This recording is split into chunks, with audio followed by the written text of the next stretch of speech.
Bíblia, eu peço que você abra comigo no Evangelho de Jesus, conforme escreveu Mateus. Evangelho de Jesus, conforme escreveu Mateus, capítulo de número 17, ok? Capítulo de número 17. Bom, o versículo 1 diz assim: 6 dias depois, eu quero que você fique atento a essa observação. 6 dias depois, tomou Jesus a Pedro, a Tiago e a João, ok? Destaque isso. 6 dias depois, Pedro, Tiago e João, ok? E os levou consigo. Ele os leva consigo. A Bíblia diz, e também seu irmão, e os conduziu em particular, e os conduziu em privado para um alto monte. A gente destaca aqui 6 dias, nós destacamos aqui, Jesus os levou. Eu sei que tem muita movimentação de interesse, eu sei que tem muita gente com vontade de se mover para o monte com Jesus, mas eu garanto para você que é muito mais confiável e a credibilidade e a importância é muito maior quando Jesus te levar para lá, ok? Não tem nenhum problema você se mover para o monte, mas quando o Senhor te levar para esse ambiente, é muito melhor.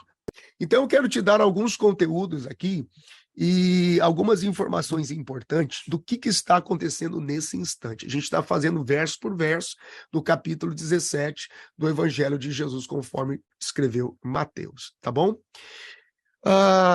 Eu frisei, eu destaquei 6 dias depois. Esse ambiente aqui, ele acontece dias depois da conversa de Jesus, ficou registrado, e nós destacamos isso lá no capítulo 16, na semana passada. Então, muito tempo depois dessa conversa de Cristo com os seus discípulos, lá em Cesareia de Filipe, aonde aconteceu a famosa confissão de Pedro, né? E automaticamente também sobre ele pesou a repreensão de Jesus por Pedro, única e exclusivamente, insinuar que Jesus não teria necessidade e não deveria sofrer e morrer, né? Então, quando Jesus o repreende sobre aquela insinuação, Jesus o leva para o passado, para o tempo, para a história. Então, nós temos uma curiosidade aqui, por exemplo, Marcos, a versão de Marcos, capítulo 9, versículo 2, ele vai dizer as mesmas palavras desta versão de Mateus, capítulo 17, com relação ao tempo, 6 dias. Mas, tanto Mateus como Marcos, eles não levam em consideração o dia que Jesus falou e o dia propriamente dito da transfiguração. É por isso que quando você lê o Evangelho de Lucas, no capítulo 9, e no versículo 28, você encontra um período de tempo diferente. Lucas já diz assim, cerca de 8 dias depois. Cerca de 8 dias depois. Então, Mateus e Marcos, eles omitem o dia em que Cristo proferiu as palavras, né? E eles também omitem o dia da transfiguração e contam apenas 6 dias. Lucas já leva em conta esses 2 dias, e o cálculo dele é um cálculo para 8 dias. Lembre-se que Lucas, além de médico, discípulo de Paulo, auxiliador e companheiro de Paulo em viagens, né? Assim que Lucas ele chega da faculdade, da sua formação como médico, e Paulo está ferido, né, pelas muitas perseguições, Lucas se torna o médico, cuidador de Paulo. E nessa relação de Paulo com Lucas, Lucas se converte a Jesus. E juntos, né, logo depois que Paulo está preso na fortaleza de Antônia, Lucas se empenha em uma investigação. Lucas se torna um jornalista investigativo. a respeito da vida de Jesus. É por isso que ele inicia o evangelho. Quando a gente chegar lá no evangelho de Lucas, você vai entender. Ele escreve para Teófilo. Toda a pesquisa que Lucas faz é gerado em duas cópias, uma para Teófilo e outra para Paulo. Né? Ele faz um registro e até o capítulo de número 20 vai sendo gerado Atos dos Apóstolos, que também é considerado como ato continuado de Lucas. Então, ele é um investigador. Então, ele checa a precisão da informação e ele diz, não são 6, são 8 dias. Porque ele leva em consideração o dia que Jesus falou e ele leva em consideração o dia da transfiguração. Então, os 2 dias faltantes, a versão de Lucas 9:28 diz que foram 8 dias. A montanha onde eles estavam é conhecida e chamada como Monte Tabor. E aqui começa a revelação criativa do versículo 1. E olha que nós só estamos no versículo 1. A montanha conhecida, a montanha de Tabor, certo? E essa montanha de Tabor, quando Cristo estava indo para Cesareia de Filipe, e ele teve aquele instante do discurso dele com os discípulos, Jesus passa cerca de aproximadamente uma semana ali. E Cafarnaum, ela ficava cerca de 16 quilômetros do Monte Tabor. Era a montanha da qual Cesareia de Filipe estava ao pé, onde antigamente, nessa montanha, se estabeleceu o ato de culto e idolatria estabelecido pelo bezerro de Jeroboão. Então, naquele ambiente de idolatria e profanação de culto, Jesus sobe, se revela, se mostra. Não é? Então, na confissão de Pedro, né, nessa demonstração da revelação do Messias, gente, isso é muito forte. Essa bela montanha lá no Líbano, ela era muito alta, né? É uma montanha muito alta, e naqueles dias, assim como Moisés subiu para avistar a terra prometida, porque é um monte que lhe proporcionou ver ao longe, antes de morrer, semelhante, porque Moisés diz, um profeta semelhante a mim. Então, Cristo sobe, mas não morre lá, ele desce como testemunha viva das coisas do céu e da glória de Deus no céu. E ele vem para manifestar e revelar o propósito da terra prometida para todo aquele que crê. Então, essas revelações da transfiguração de Jesus, que a versão de Marcos, capítulo 9, versículo 2, e Lucas, capítulo 9, no versículo 28, também contam a respeito. Quando nós lemos isto, se você volta um pouquinho atrás, deixa eu virar aqui um pouquinho, se você volta lá no capítulo 16 de Mateus, no versículo de número 28, você lê assim: em verdade vos digo que alguns há dos que aqui se encontram. Olha só como está acontecendo a conversa. Imagine o nível de informação que os discípulos estão recebendo antes da manifestação da transfiguração. Então, o versículo 28 do capítulo 16 de Mateus termina assim: em verdade vos digo que alguns há dos que aqui se encontram que de maneira nenhuma passarão pela morte, até que vejam vir o Filho do Homem no seu reino. Quando nós lemos esse texto, eles estavam pensando que Cristo estava falando de sua revelação escatológica. Mas, na verdade, ele estava falando de acontecimentos que se cumpririam dentro de aproximadamente 8 dias. De 6 a 8 dias. Três de seus discípulos, Pedro, Tiago e João, ficaram atentos. Eu quero que você preste atenção nesses destaques que eu faço, para você entender o porquê da semelhança com Moisés quando sobe ao monte para receber as tábuas. A declaração de Moisés, um profeta semelhante a mim, como legislador, com um canal de comunicação sobrenatural com Deus e com a atitude profética. Então, quando Jesus diz, o versículo 28 de Mateus 16, 3 dos discípulos ficaram atentos.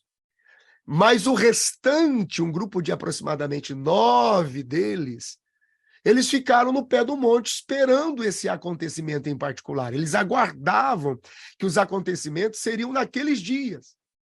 Então você vê que a revelação acontece em um lugar elevado, jamais poderia acontecer em um lugar baixo, e é Jesus quem os leva para o monte. Então quer dizer que tudo tem início em Deus, e tudo que tem início em Deus é sempre melhor. Tudo que tem início em Deus é sempre melhor. E o que vem de cima, o que vem do alto, é o selo de que tudo está conectado com o céu. Quando você segue a leitura no versículo de número 2, nós estamos no capítulo 17, a Bíblia diz assim: e transfigurou-se diante deles. As roupas, não houve uma remodelagem, mas houve um poder sobrenatural transpassando a roupa de Jesus. Ele transfigura-se diante deles. E o rosto de Jesus se torna resplandecente como o sol. E as suas vestes vão se tornando brancas como a luz. A transfiguração de Cristo, gente, ela vai se assemelhando à transfiguração do rosto de Moisés quando ele subiu o monte para receber as tábuas. Daí esta semelhança profética. A referência em relação ao rosto de Moisés agora está nas vestes de Jesus. O rosto de Jesus. Aquilo ficou na mente deles registrado de tal forma que na cruz não seria apagado. O rosto da glória de Jesus não seria apagado. E que o diga João. Enquanto todos os demais temeram, João ficou em pé, olhando para Jesus na cruz. Então, o rosto de João para Jesus na cruz dizia assim: desculpa, eu sei que isso parece assustador, mas eu o vi em glória, ele não é assim. Eu o conheço na sua natureza, eu o conheço na sua naturalidade, eu conheço o seu rosto natural, ele é glorioso, né? Então, foi a partir desta referência glorificada da transfiguração que eles conseguiram enfrentar o Calvário. Então, se a gente coloca aqui uma revelação bíblica criativa para que você possa aplicar, por exemplo, por que Jesus leva Pedro, Tiago e João? Olha lá, Pedro, Tiago e João. Por que ele leva Pedro, Tiago e João para o Monte da Transfiguração? Isso aí você pode pregar no próximo culto. Primeiro, por que ele leva Pedro? Porque ele precisava de um pregador, não só cheio do Espírito Santo, mas que no dia de Pentecostes pregasse com referência e autoridade revelada da glória de Deus. Então não importa quanto a gente se mova, seja pregando, cantando, tocando, ensinando na escola dominical, liderando uma célula, seja o que for, enquanto nós não tivermos uma visão sobrenatural da glória da presença de Deus, nós vamos comunicar como dentro de uma normalidade limitada. Então, Pedro está lá, porque quando ele está cheio do Espírito Santo com a descida, lá no dia de Pentecoste, ele tem uma referência sobrenatural para falar sobre Jesus ressuscitado. Ele leva Tiago, porque ele precisava de um pastor para conduzir uma igreja que tivesse referência sobre o sobrenatural de Deus. Então, alguns pastores, alguns líderes têm dificuldade de conduzir a igreja em um ambiente sobrenatural, de acesso ao sobrenatural, porque nunca estiveram lá. E você não pode conduzir pessoas para um ambiente onde você nunca esteve. Você não pode levar pessoas para um lugar onde você nunca foi.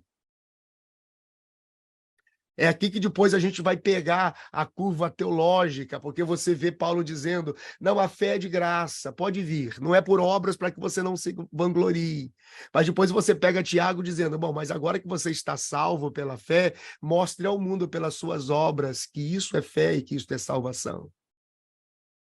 Então, são linguagens diferentes. É a linguagem de um missionário evangelista com pouco tempo, e depois você tem um pastor conduzindo uma igreja, Pedro, Tiago. E depois ele leva João. Por que ele leva João? Porque ele precisava de alguém que tivesse uma senha sobrenatural para não esmorecer diante da visão do Apocalipse, gente. Então, Pedro, Tiago e João estavam lá, com um propósito.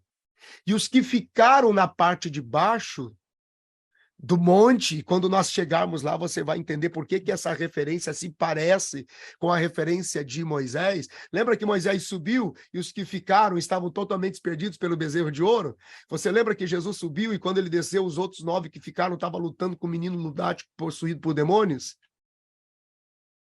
Então tem uma correlação profética aqui.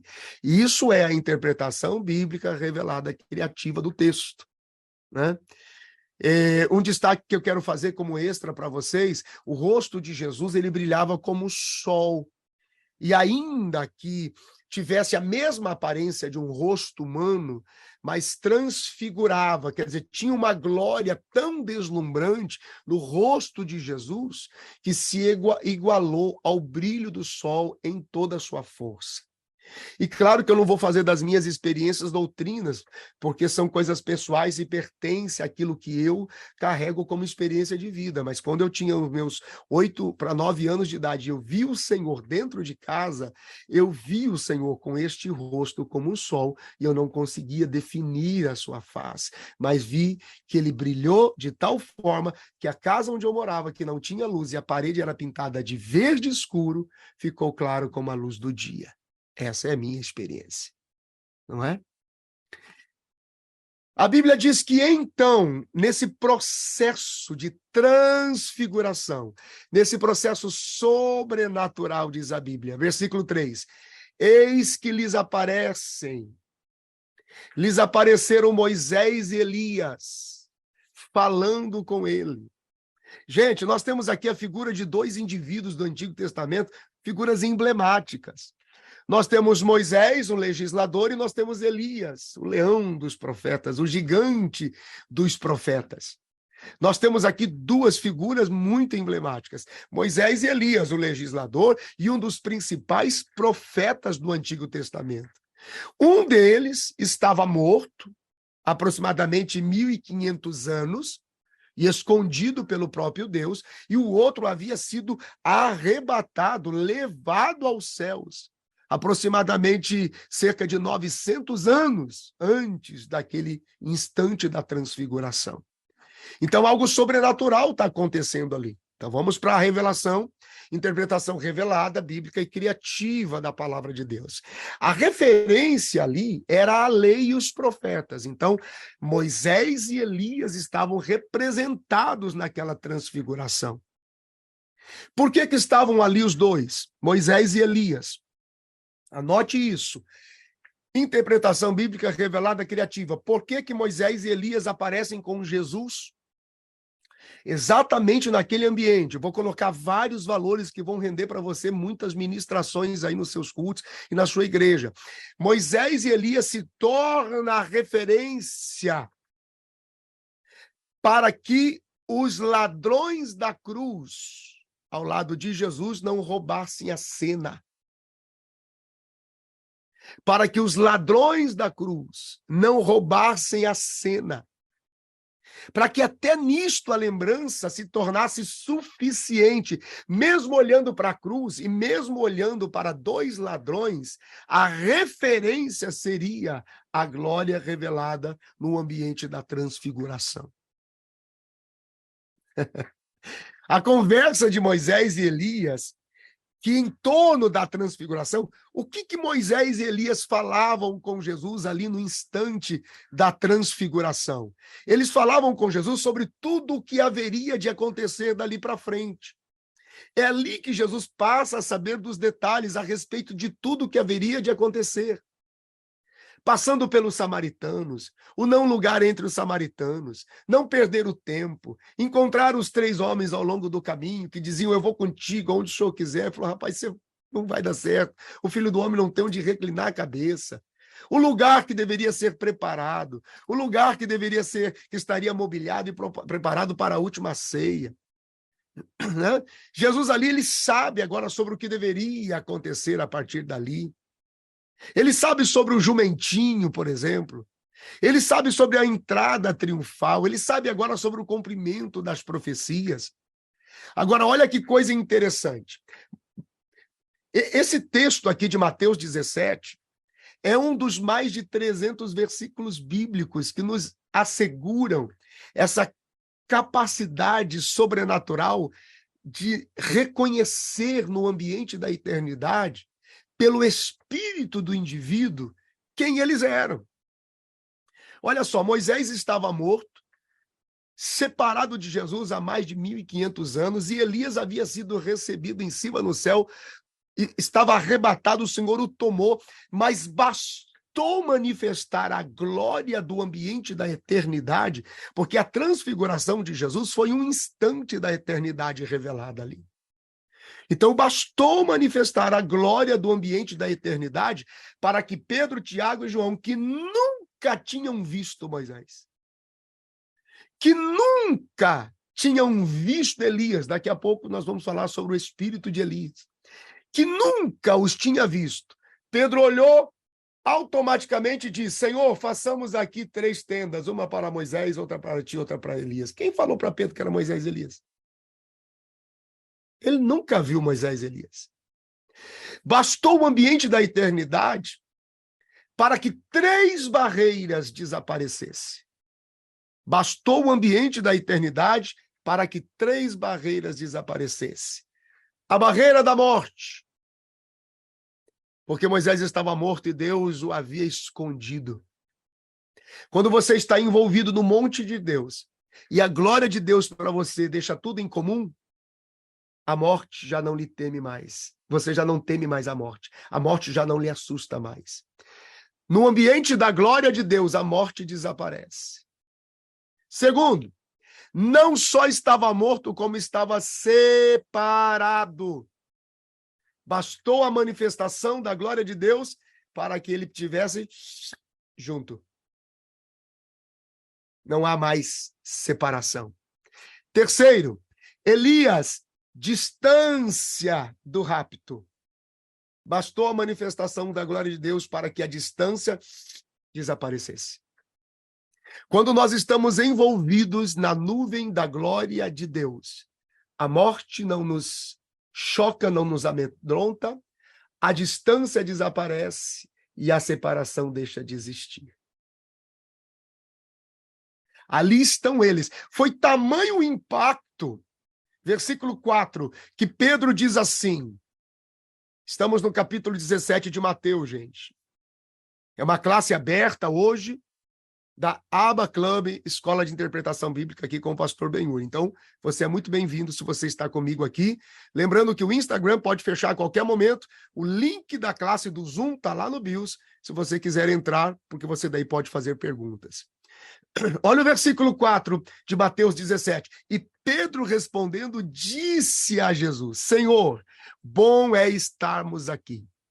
Se quiseres, façamos aqui 3 tabernáculos. Nós podemos fazer aqui 3 tendas, mas eu gosto dessa expressão, 3 tabernáculos. Nós podemos fazer aqui 3 tabernáculos. Nós fazemos um para ti, fazemos um para Moisés e fazemos um para Elias. Então, além do tabernáculo e da tenda remeter a um ambiente de doutrina patriarcal, Pedro ele estava tendo uma tremenda revelação de Deus naquele ambiente da eternidade. Porque ele estava, sem saber, profetizando o sacerdócio universal de Jesus. Ele estava profetizando o sacerdócio universal de Melquisedeque. Ele estava profetizando o sacerdócio sobrenatural, universal, de uma comunhão íntima que os patriarcas tinham com Deus. Bendito seja o nome do Senhor. Eu amo observar dessa forma. Israel havia habitado em tabernáculos no deserto, enquanto a presença e a glória de Deus estava entre eles. Os judeus até hoje celebram a festa dos tabernáculos, que é um evento anual, edificando tendas. Então, quando Pedro entendeu a manifestação da glória, automaticamente foi natural para ele. É a glória, então o tabernáculo tem que ser armado, o tabernáculo precisa ser preparado. É poderoso quando nós entendemos o tempo da manifestação da glória de Deus. É poderoso quando nós entendemos o tempo da revelação e da sobrenatural vida que essa glória traz, e saber o que fazer e desejar o que fazer estava nele. Vamos preparar esse lugar, vamos preparar esse lugar. Aí no versículo 5 do capítulo 17, você lê assim: e estando ele ainda a falar, eis que uma nuvem luminosa os cobriu. E da nuvem saiu uma voz que dizia: este é o meu filho amado, em quem me comprazo, aonde eu tenho prazer. Essa nuvem, a nuvem da glória de Deus, cobriu aquele instante da transfiguração. Essa mesma nuvem cobriu o monte em Êxodo, no capítulo 24, versículo 15. Foi a mesma nuvem que envolveu o tabernáculo depois de pronto, em Êxodo, capítulo 40, versículo 34. Foi a mesma nuvem.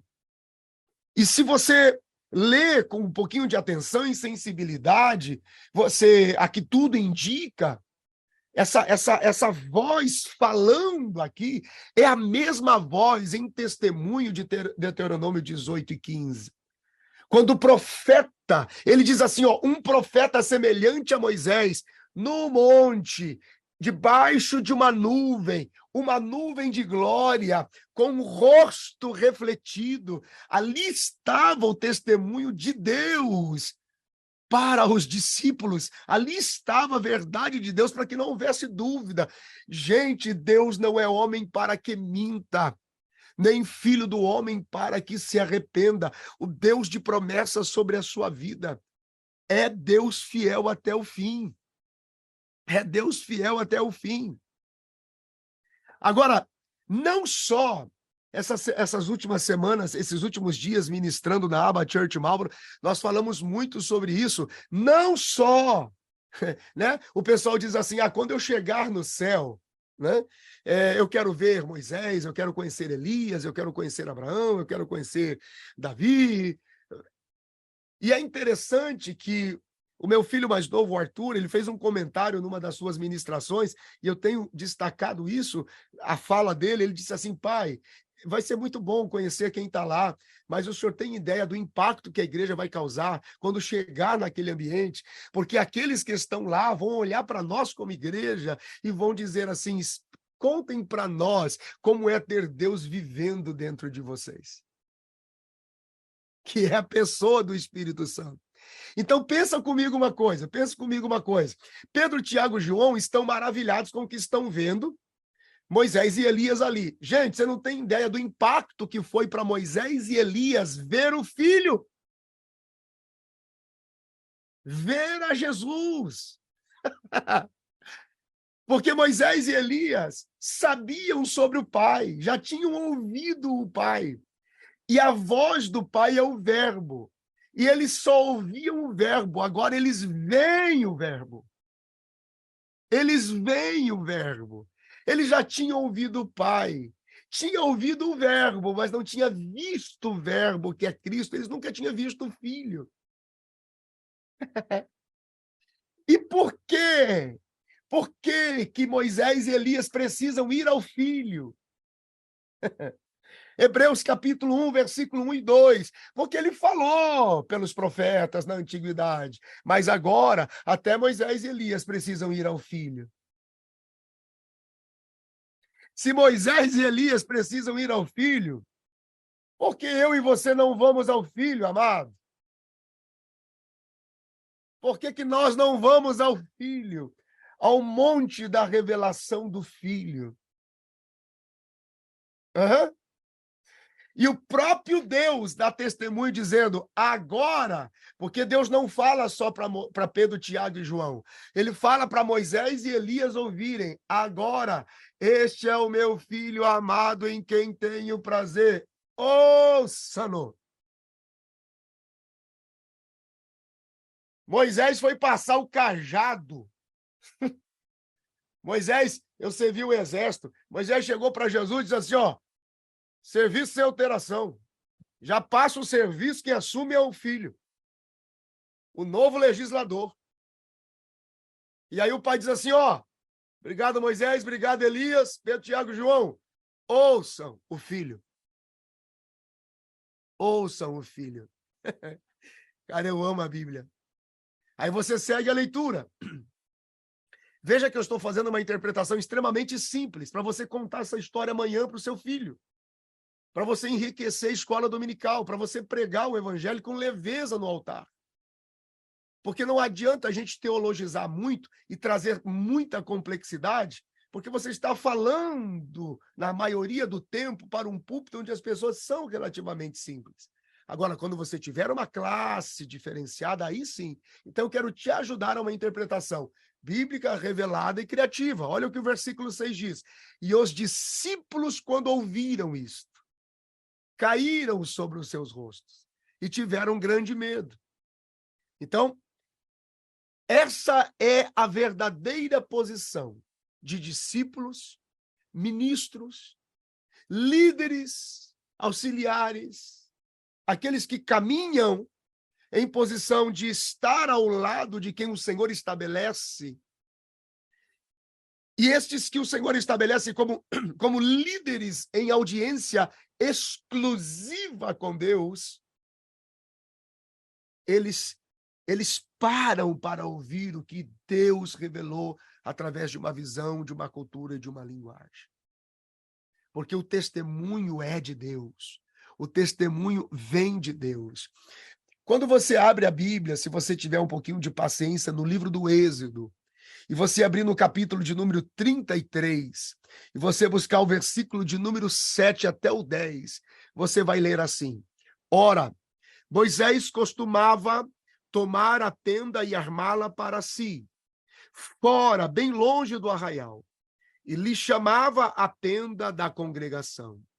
Todo aquele que buscava o Senhor saía à tenda da congregação que estava fora do arraial.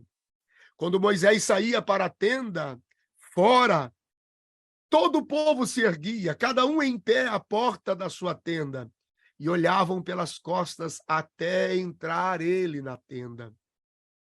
E uma vez dentro da tenda, Moisés, na tenda, dentro da tenda, descia a coluna de nuvem e punha-se à porta da tenda, e o Senhor falava com Moisés. E todo o povo via a coluna de nuvem que se detinha à porta da tenda. Todo o povo se levantava e cada um à porta da sua tenda começava a adorar ao Senhor.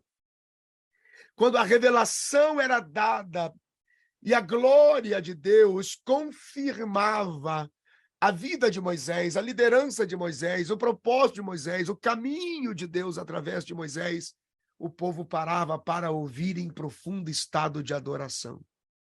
E isto deveria ser assim também aqui, porque ele era semelhante a Moisés, aqui estava o testemunho do profeta de Deus. E eles tiveram grande medo. Mas o versículo 7 diz que Jesus se aproximou deles e tocou neles. E quando eles se levantaram, eles não tinham mais medo. E quando eles ergueram os olhos, eles não viram mais ninguém, senão Jesus. Senão Jesus. Duas coisas. A ceia de Deus para o acesso e se manter no sobrenatural. Disse Jesus, não tenham medo. Como eu me mantenho no ambiente da revelação sobrenatural de Deus? Temor.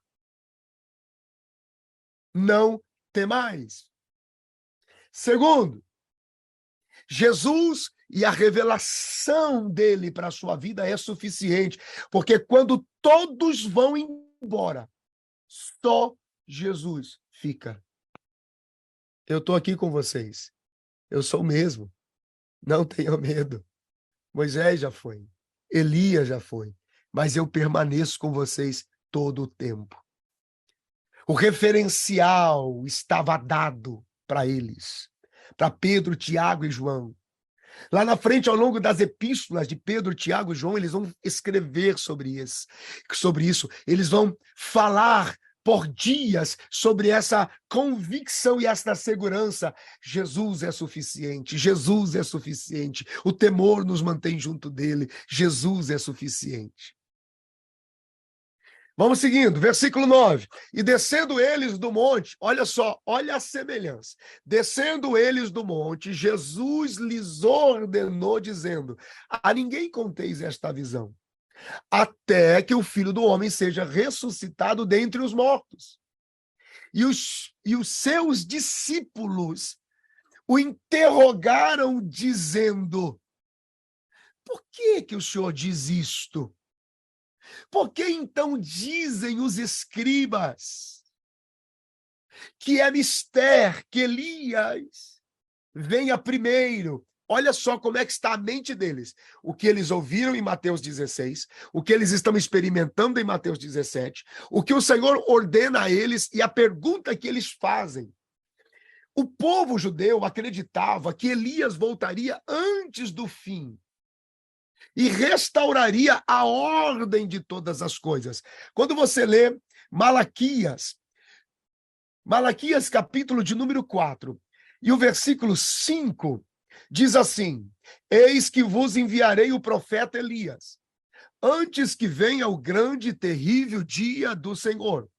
E ele converterá o coração dos pais aos filhos, e o coração dos filhos a seus pais, para que eu não venha e fira a terra com maldição. A ressurreição do justo se seguiria à vinda do profeta. Ok? Malaquias 4 e 6 afirma que Elias restauraria as famílias, e não só as genealogias, como na tradição dos judeus.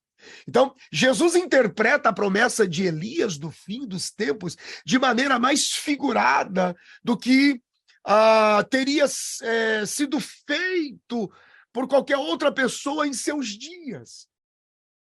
Então, nós temos algo bastante importante. Eu preciso que você se detenha aqui comigo. Deixa eu ler os versículos 9 e 10. Jesus desceu do monte e disse: a ninguém conteis esta visão, até que o Filho do Homem seja ressuscitado dentre os mortos. E eles perguntam: mas por que dizem então os escribas que é mister que Elias venha primeiro? Enquanto Pedro, Tiago e João estavam descendo do monte, lá na base do monte, os outros 9 discípulos, eles estavam lutando com um lunático possuído por demônios. Quer dizer, sempre depois de uma revelação poderosa e elevada de Deus, na presença de Deus, você precisa se preparar para enfrentar batalhas com forças do inferno. Sempre que você tem início a uma movimentação em que a manifestação de Deus, do seu reino, seja através de uma visão, de uma cultura, de uma linguagem, seja através da manifestação do reino de Deus, salvando vidas, conectando pessoas, alcançando pessoas, você precisa estar atento.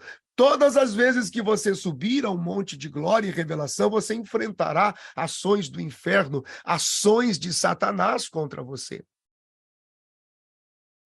Os outros 3, quer dizer, Pedro, Tiago e João, eles estavam maravilhados, impressionados em terem visto Moisés e Elias, mas aqueles que ficaram no pé do monte não viram. Eles não viram. Eles estão em choque, porque para eles Elias era como um João Batista em carne e osso, embora estivesse morto. E aqui que vai a senha. Eles tiveram discernimento que não era Elias em carne e osso. Mas eles passaram a entender o que é o Espírito Santo que estava na vida de Elias, que também moveu-se na vida de João e agora move-se sobrenaturalmente na vida de Jesus. Então, assim como como Elias e Eliseu trabalharam juntos para a manifestação de todo o propósito profético dos seus dias, João e Jesus também estavam manifestando juntos este espírito de autoridade, o espírito de Elias. Assim como Elias fez, assim como Eliseu fez muitos mais sinais do que Elias, Jesus também fez muito mais sinais do que João Batista. Então, nós temos 3 tempos aqui na vida do mesmo espírito de Elias. Eles não estavam percebendo, porém, agora, o discernimento, né? São 3 tempos. Então, nós temos o tempo do espírito de Elias nos dias históricos do próprio Elias. Nós temos o espírito de Elias se movendo nos dias de João Batista. E nós temos o espírito de Elias se movendo, que agora vai, né, se manifestar e se mover através das 2 testemunhas, mas aí já é assunto para Apocalipse, no capítulo 11. É por isso que Jesus está usando uma linguagem futurista. Ele está usando uma linguagem de futuro, ok? Porque esse espírito também se move e se revela lá no futuro, Apocalipse, capítulo 11. Agora, versículos 11, 12 e 13. Vamos conectar esse conjunto de versículos aqui. Jesus responde e diz: em verdade, Elias virá primeiro e restaurará todas as coisas. Mas digo-vos que Elias já veio e vocês não o conheceram, mas fizeram-lhe tudo o que quiseram. Assim farão eles também padecer o Filho do Homem. O versículo 13 diz: então entenderam os discípulos que ele estava falando de João Batista, pelo mesmo espírito de Elias. Então, todo o discurso de Jesus apontava para João Batista. O espírito de Elias se movia em 3 tempos.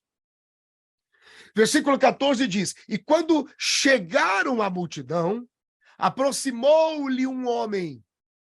E este homem se colocou de joelho diante deles, dizendo: Senhor, versículo 15, tem misericórdia do meu filho, porque ele é lunático e sofre muito, pois muitas vezes cai no fogo e muitas vezes cai na água.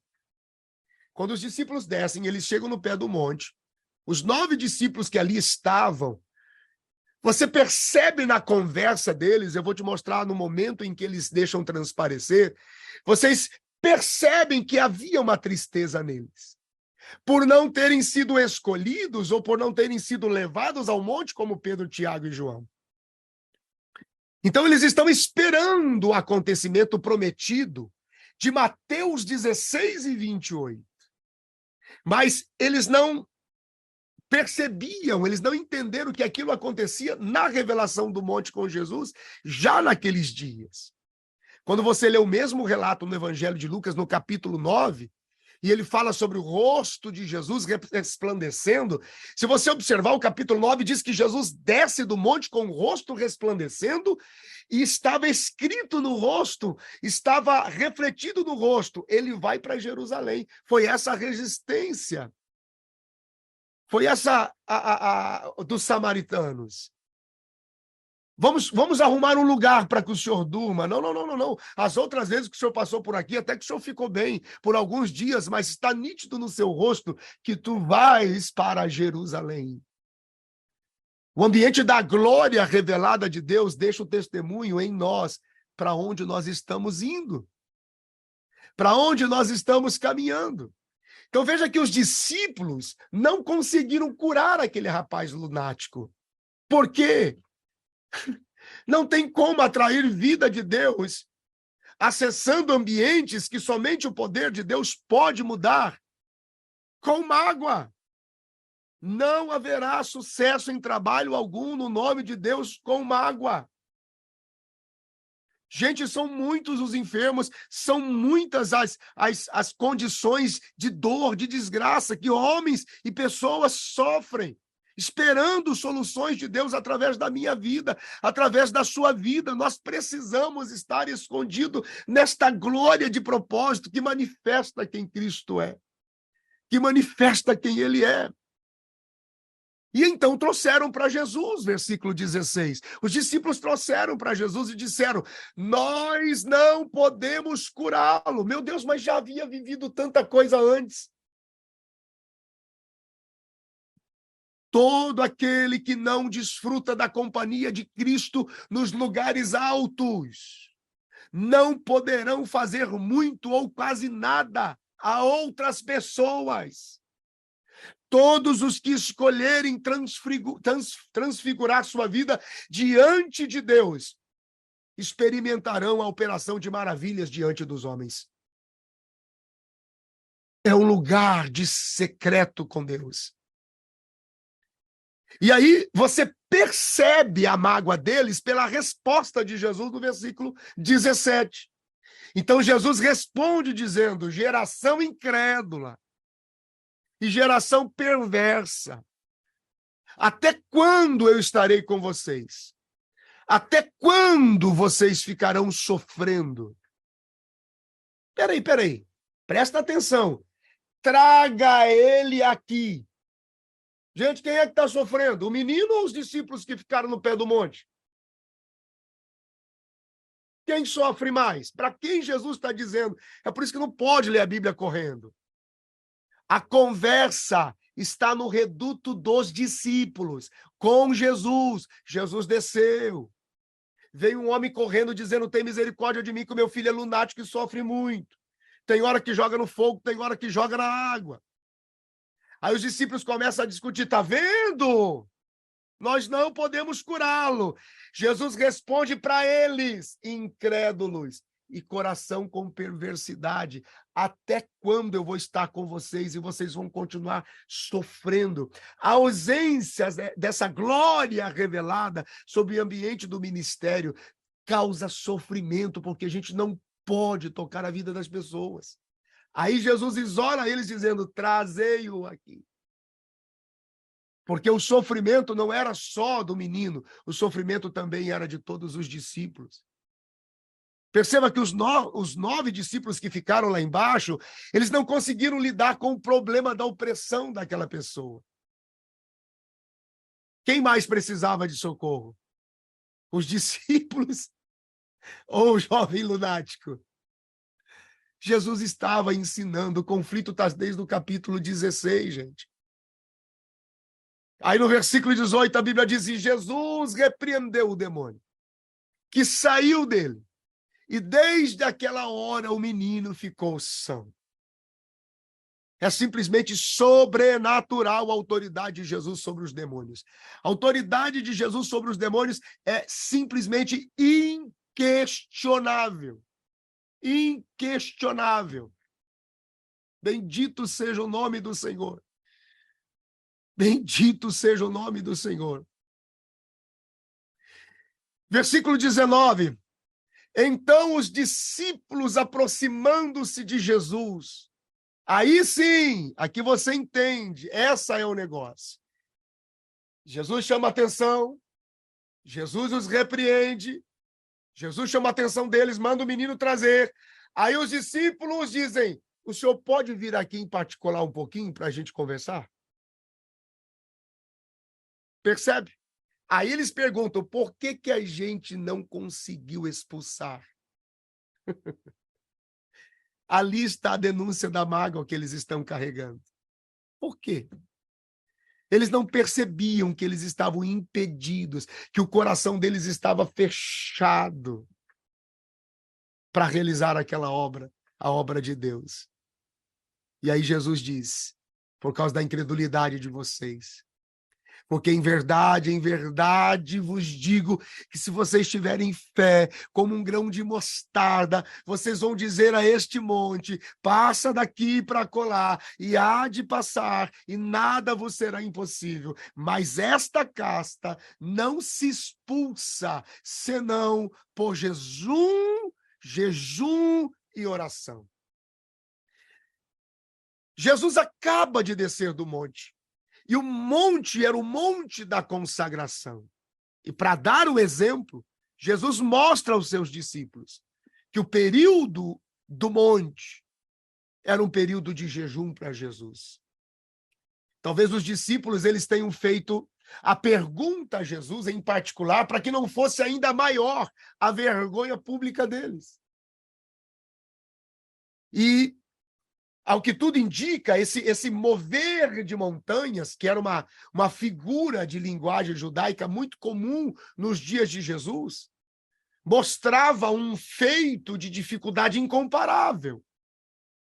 E as montanhas sempre foram vistas ao longo da Bíblia como ambientes de estabilidade, para que pudesse dar estrutura, firmeza, condição inabalável. Quando Jesus fala sobre o grão de mostarda, ele fala sobre uma imagem conhecida para se referir a algo pequeno, discreto. Então Jesus está dizendo aos seus discípulos que nada do que Deus lhes pedir será impossível se confiarem nele. A questão não é quão pequena seja a fé, ou quão pequena é a sua fé, mas quão grande é o Deus em quem você deposita sua fé. Bendito seja o nome do Senhor. Deus vai à frente por aqueles que nele confiam, derrubando todos os obstáculos. Deus vai à frente, honrando, porque ele designou servos para grandes obras. É isso que Jesus está dizendo para eles: confia em mim. Quando você lê o versículo 22, você encontra assim: ora, achando-se eles na Galileia, disse-lhes Jesus: o Filho do Homem será entregue nas mãos dos homens. Jesus começa a profetizar a sua morte, Jesus começa a profetizar a sua ressurreição. Versículo 23 diz: matá-lo-ão e ao terceiro dia ressuscitará. E eles se entristecerão muito. E chegando eles a Cafarnaum, se aproximaram de Pedro os que cobravam as dracmas. Aqui vem uma transição poderosa. Agora você ajunta o versículo 22 e 23. Jesus mostra os motivos pelos quais ele havia subido ao monte. Por que ele subiu ao monte? Para receber esta instrução. O Filho do Homem será entregue nas mãos dos homens. Quando nós estamos no monte da glória da revelação de Deus, nós saberemos o próximo passo por revelação sobrenatural dele. Jesus está repassando imediatamente a eles as instruções que ele recebe de Moisés e Elias. O que vai acontecer daqui para frente? Ele está dizendo: olha, o Filho do Homem será entregue nas mãos dos homens, vão matá-lo, e ao terceiro dia ele irá ressuscitar. E eles se entristecerão muito por isso. Jesus está predizendo já o que teria que vir, o que estaria por vir. Vocês estão aí, gente? Eu gosto disso, essa revelação, esse poder antecipado. É aí, então, quando você nota as transições do conteúdo e do discurso, que eles chegam a Cafarnaum. E aproximaram-se de Pedro, dizendo: aqueles que cobram as dracmas estão dizendo: o vosso mestre não paga dracmas? O vosso mestre não paga imposto? Jesus não pagou a conta de Pedro, mas Pedro paga a conta de Jesus. Existe um princípio, porque desde os dias de Davi, Saul havia prometido que nenhum descendente daquele que vencesse o gigante da casa de Israel pagaria o imposto. Jesus era descendente direto do trono de Davi.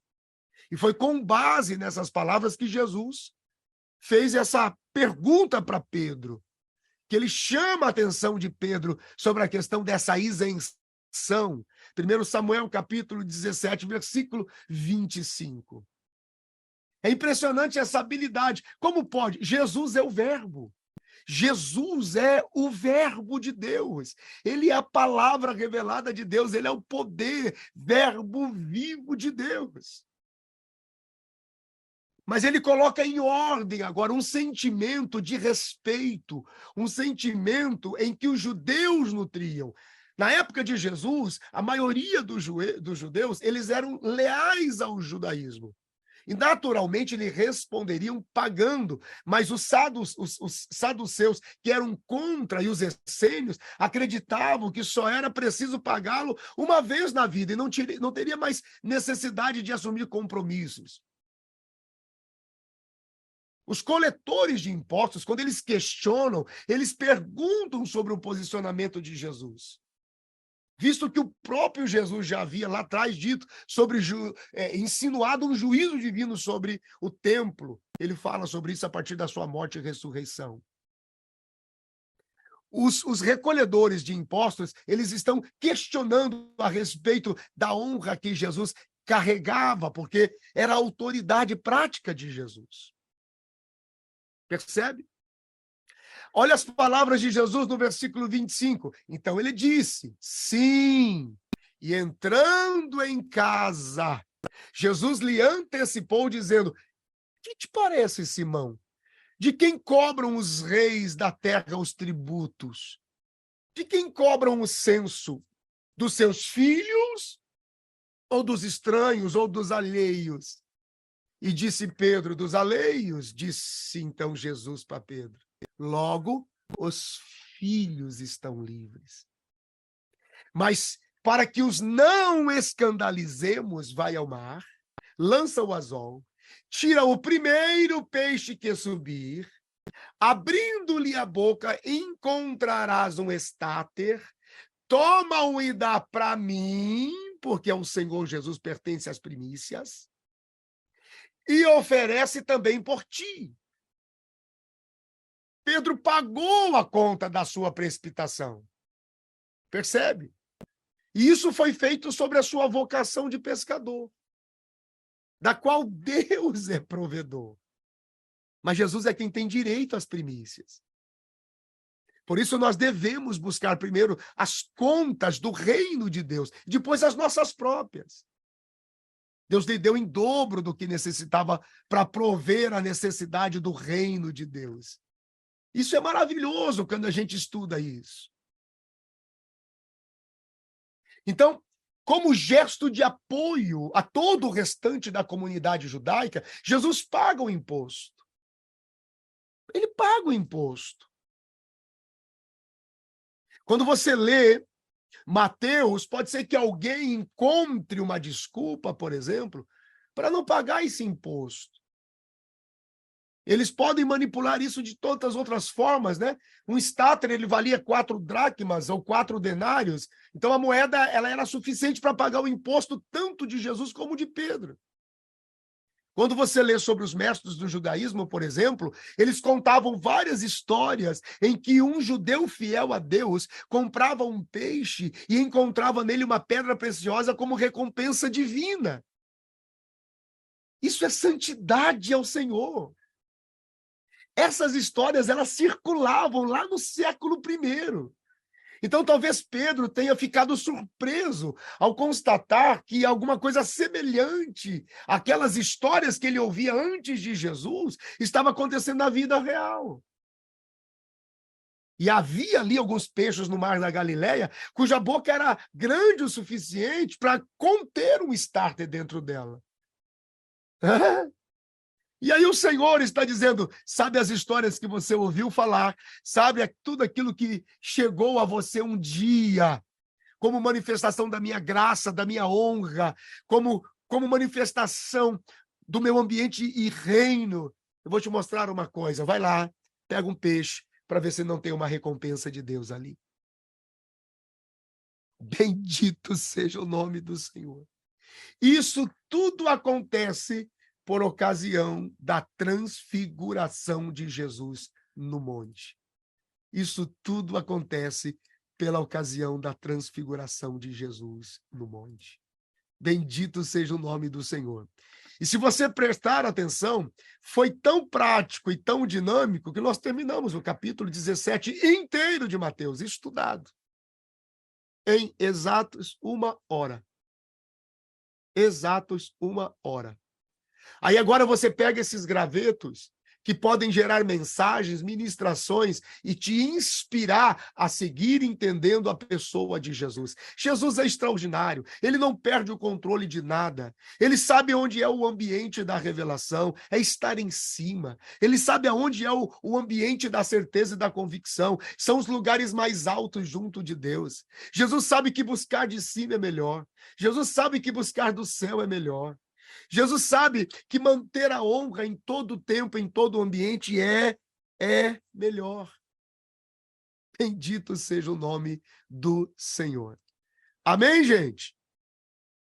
Mateus capítulo 17, nós experimentamos hoje, verso por verso. Você que está aqui no Instagram, você que está aqui na nossa sala, é assim que nós estudamos a Bíblia e é assim que você consegue comunicá-la em qualquer outro ambiente. Pastor, eu preciso dar uma palavra amanhã.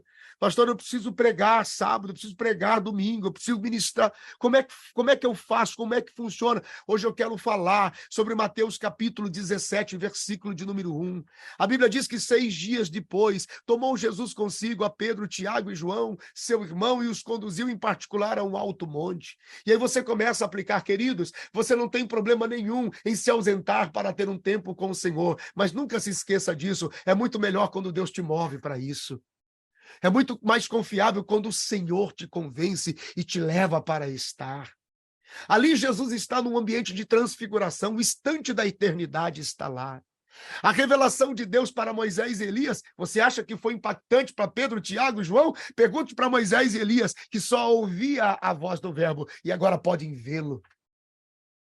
Então você pode aplicar sobre a manifestação de que tudo aquilo que para você um dia foi palavra profética, prepare-se para ver na sua vida isso tornar-se físico e materializado pelo poder do Verbo. Por que Jesus habita entre nós? Por que o Verbo se revela entre nós? Por que o Verbo dá visibilidade palpável para ser tocado? Por que se tornou carne? Por que se tornou gente? Deus está dizendo, a palavra que saiu da minha boca não voltará vazia. Você haverá materializada como o Verbo de Deus vivo. Se você está surpreso pela revelação que eu te dei, você não perde por esperar quando você vê-la palpável diante de você.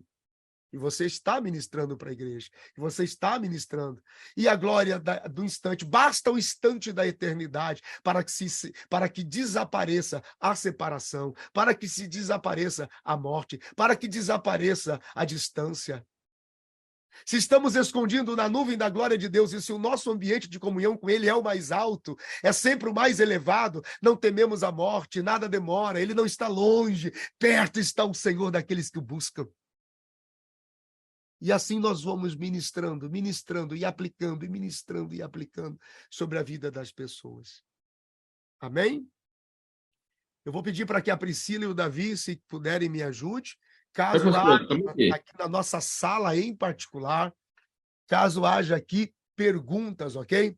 Pessoal do Instagram, eu estou vendo aqui que possivelmente dentro de mais 3 minutos vai cair o Instagram, ok? Já deu tempo limite. Se você quiser continuar na sala para fazer perguntas, você tem que entrar na sala do Zoom agora. Está lá no link do bio do Instagram, clica lá, amiga para cá que você pode fazer perguntas, ok? Pessoal, eu vou dar uma olhadinha aqui no chat de vocês, no chat da sala em particular. Ok. Quem quiser fazer pergunta, pessoal, pode ativar o microfone, ativa o vídeo aí, se ficar à vontade. E pergunta referente a essa aula aqui, aproveita, pessoal, que tá ótimo. Maravilhoso demais, meu Deus do céu. Você pode perguntar, você pode comentar, como você desejar, tá bom?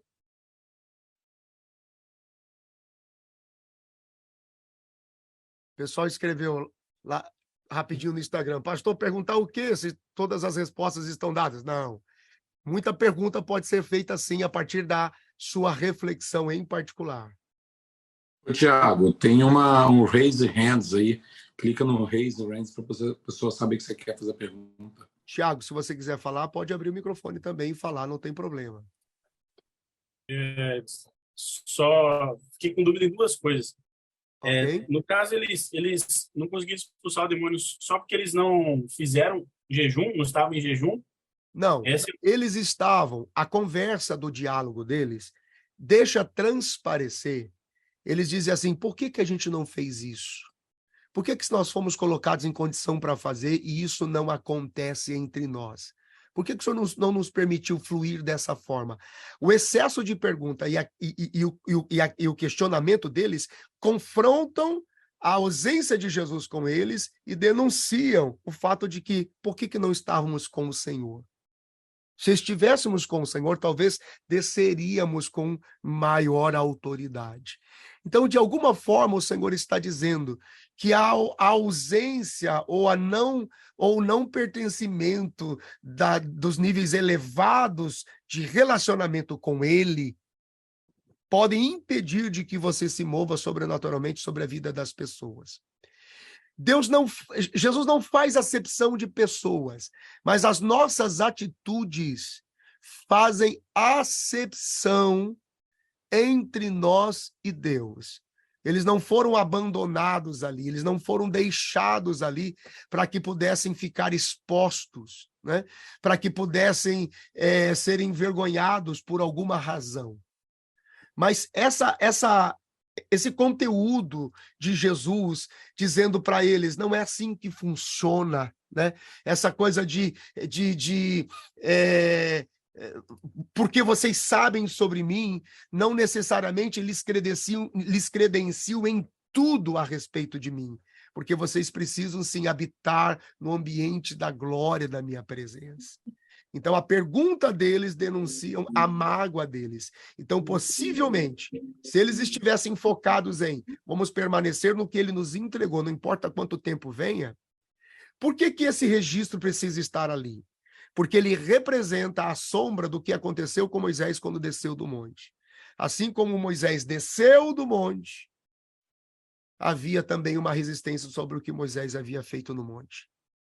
E eles tomaram para si um ambiente de idolatria. Se repete isso. Moisés diz, semelhante a mim, subiu, manifestou glória, desceu e encontrou conflito lá embaixo. Fala, Hugo. Paz do Senhor a todos, paz do Senhor, pastor Benhur. É uma honra poder estar falando aqui contigo, tá? Acompanho o senhor desde o tempo do Canadá, né?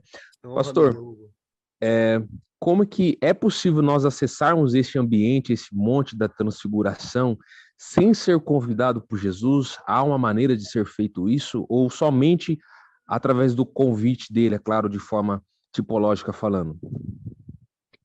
Com certeza nós acessamos hoje, independente desse convite.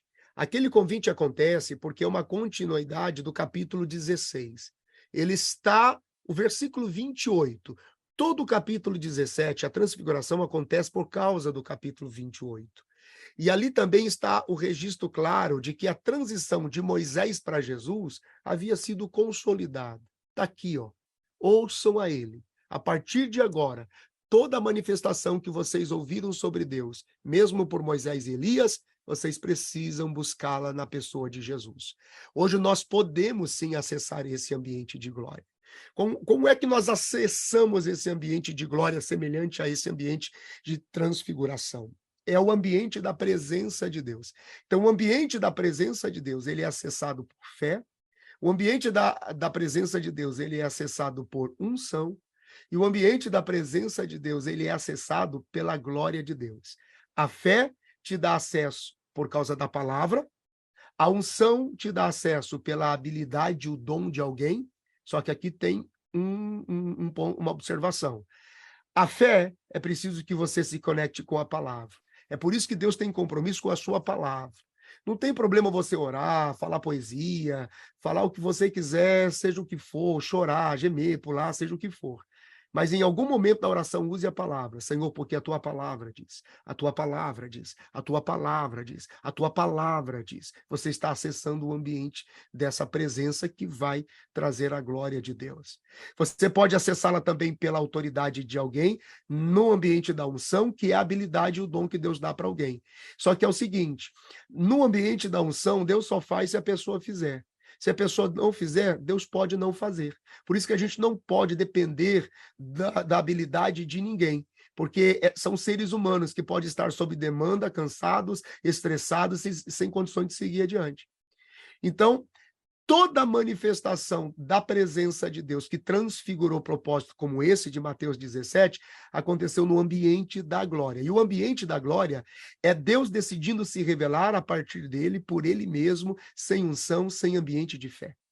E toda a história de avivamento e acesso sobrenatural de Deus que a gente pode ler, aconteceu porque Deus decidiu fazer. Deus decidiu fazer.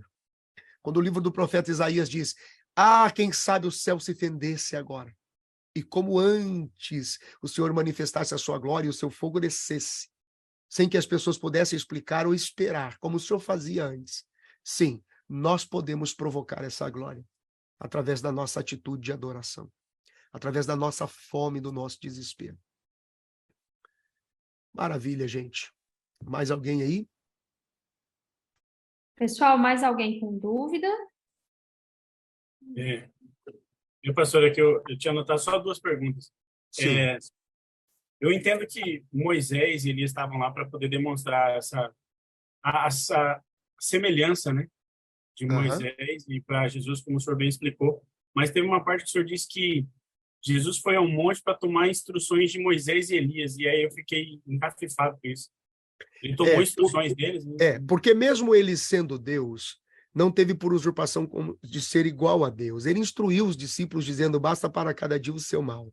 Não significa que ele estava ausente de instrução.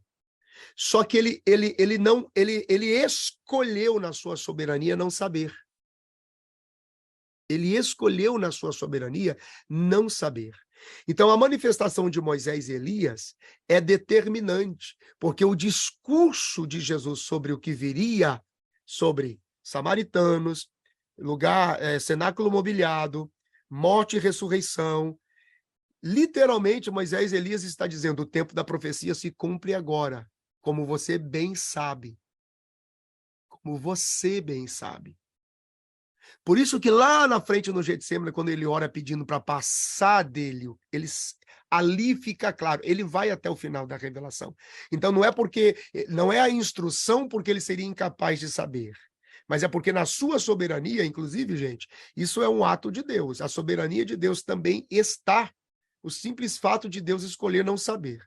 Deus não precisa se mover. A Bíblia diz que Deus falou para Moisés assim, ouvi a aflição do meu povo no Egito e decidi descer para ver. Deus precisa se mover? Deus precisa vir para um ambiente checar alguma coisa? Ele não precisa de nada, mas no ato da soberania dele. Então, tudo isso, o ato da soberania de Deus, escolhendo não saber, e até a instrução de Moisés para com Elias, é também a forma com que Jesus era conduzido para preparar os seus discípulos sobre o que viria. Então, não é porque ele seria incapaz de saber ou porque ele não era a sabedoria em si mesmo. Fala, Bruno. Boa noite, paz do Senhor para todos. Paz, tudo bem, Bruno? Tudo bem, pastor? Uma pergunta, na verdade, um pedido.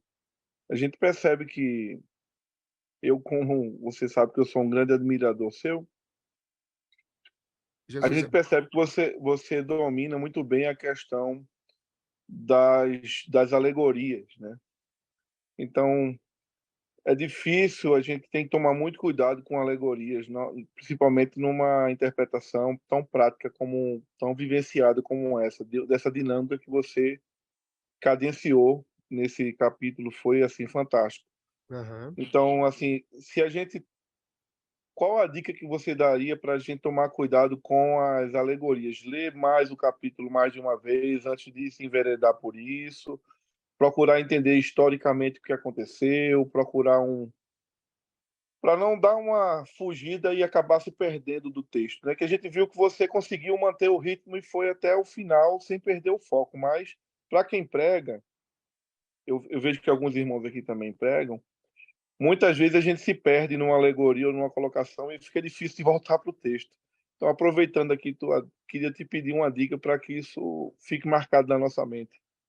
A mensagem textual, quando você prega contando a história bíblica pela própria Bíblia, é muito arriscado os tópicos, porque você pode gravitar em ambientes muito diferentes. Eu posso citar textos isolados, mas se eles estiverem muito longe do que eu estou sugerindo, eu posso abrir muitas outras vertentes. Mas o que você mesmo acabou respondendo, a leitura sistemática de todo o contexto. Nós não podemos levar em consideração, por exemplo, a observação que eu fiz. Quando Jesus repreende a geração incrédula, chamando a atenção, ele não está brigando com o pai do lunático, nem com o lunático. Ele está chamando a atenção dos discípulos. Aí ele os isola dizendo, traz o menino aqui, para que eu ore por ele. Aí, como eles sentem o peso desse discipulado, e, em particular, ele diz, agora o senhor pode dizer o que aconteceu com a gente? E ele diz, vocês deixaram de crer, a incredulidade do coração de vocês. A leitura é importante, parece infantil demais, talvez, primário demais, mas a leitura, ao contrário, acha essas tônicas. A leitura, ao contrário do texto, que é o que eu sempre bato na tecla, acha, por exemplo, deixa eu pegar aqui o versículo de número 1. 6 dias depois tomou Jesus consigo Pedro, Tiago e João, seu irmão, conduzindo em particular em um alto monte. O monte alto de Deus é um ambiente de condução particular por laços de paternidade e escolha de filiação que Jesus determina pelo seu tempo. Então, a partir dali, eu começo a ter uma ideia e já vem à minha mente, que tempo é esse? Um pregador para Atos dos Apóstolos, um pastor para a igreja como Tiago e João com uma senha capaz de resistir ao Apocalipse. Foi tão forte a visão da glória do rosto de Jesus na vida de João, que quando Isaías 53 se cumpria no Calvário, João olhou e falou assim, não é desse jeito não. Eu vi ele. Eu vi o rosto dele. Eu vi ele na sua forma natural. Ali João recebeu a senha para ver o Apocalipse. Então, o que você colocou é perfeito. Ler exaustivamente e prestar atenção sempre com quem Jesus fala. É igual quando eu ministrei sobre a parábola tão conhecida do filho pródigo, né? E gerou tanta conversa. A gente vai passar por ela quando eu estiver em Lucas aqui na sala de aula. Jesus nunca disse que a parábola era sobre o filho pródigo. Isso é editorial. Está no texto. Ele disse assim, quero contar uma parábola sobre um pai e 2 filhos. Pronto, essa é a parábola. A parábola fala de um pai e os seus 2 filhos. A história é para os 3. E Jesus não está pregando numa praça, numa cruzada evangelística, dizendo, volta, filhinho, você que come com porco. Jesus está respondendo a fariseus e saduceus. Então, para quem que ele fala? Por que ele usa esse tom? Né? Por que o tom de Jesus parece um tom grave sobre os discípulos? Ele desce daquela transfiguração com a autoridade legisladora de Moisés. Legisladora de Moisés. Ele desce com essa autoridade. Né? Gente, falar para vocês é fácil. Vocês são muito inteligentes. É gostoso demais. Amém, meu povo? Que o nosso horário está batendo aqui. E essa foi mais uma aula do Abba Club. Se você quiser saber mais sobre a escola de interpretação bíblica criativa que mais cresce na internet, clique no link da descrição do vídeo para saber mais. Te vejo nas aulas.